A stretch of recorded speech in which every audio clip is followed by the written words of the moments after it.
காலையில் எழுந்திரிச்சிட்டோம். எழுந்திரிச்சு பார்த்திங்கன்னா தண்ணி எப்படி தான் தீருதோ தெரியாது. நம்ம வீட்டில் தண்ணி சீக்கிரமாக தீர்ந்து போயிடுது. சரி வாங்க அப்படின்னு நேற்றுக்கு இங்கே தான் வந்தேன் பார்த்துருங்க. நல்லா வாழத்துக்கு செருப்பு தட்டி கணத்துக்குள்ளே விழுந்திருப்பேன். நைட்டு ஒரு 9:30 இருக்கும். வந்து மோட்ரு போட்டலான்னு வந்தேன். போட்டேன். செருப்பு வந்து நல்லா இதாகிடுச்சு, விழுந்திருப்பேன்.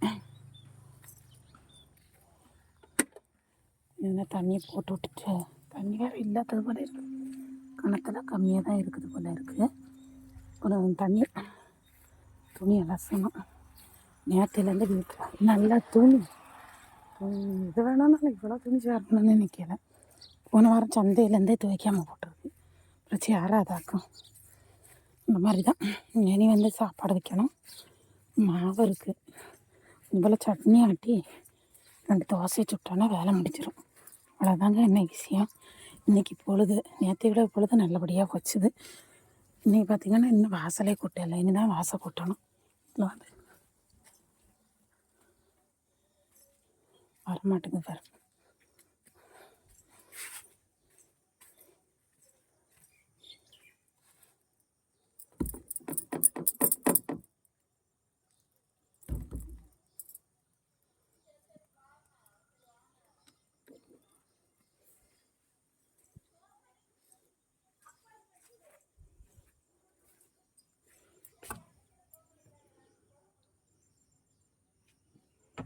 வரமாட்டேங்குது பாருங்க.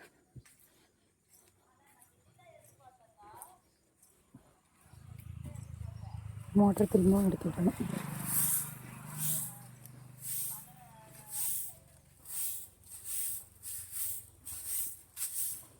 என்ன பண்ணுறீங்க எல்லோரும்? காலையில் எழுந்திரிச்சு டீ காஃபியெல்லாம் குடிச்சிட்டிங்களா? என்ன பண்ணுறீங்க? என்னுடைய லைவ் போட முடியலை, அதனால தான் வீடியோ பிடிச்சிருக்கு. மறக்காமல் சப்போர்ட் பண்ணுங்கள், சரிங்களா? ஓகேங்களா? 2 வருஷம் முடிஞ்சு போச்சு. 3வது வருஷம். 3 வருஷமாட்டு நம்மளும் பண்ணுறோம். ஒன்றுலேயுமே வர முடியலை. என்ன தான் நேரம் காலம் எல்லாம் இதாகினாலும் இவ்வளோ கஷ்டப்படும் தரக்கூடாது. சரி மக்களே, ஓகே. மோட்டர் எடுத்து விட்டுட்டு தண்ணி வரல வரும்.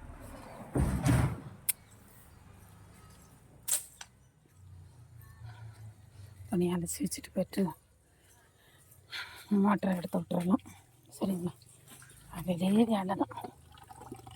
கொஞ்சமாக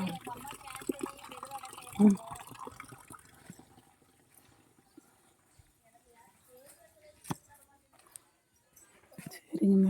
மோட்டரை போட்டு விட்டுட்டு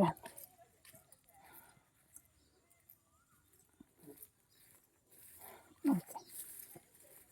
இந்த மாதிரி வீடியோ பிடிச்சிருந்தா மறக்காமல் லைக் பண்ணி ஷேர் பண்ணுங்கள், ஓகேங்களா? ஓகே.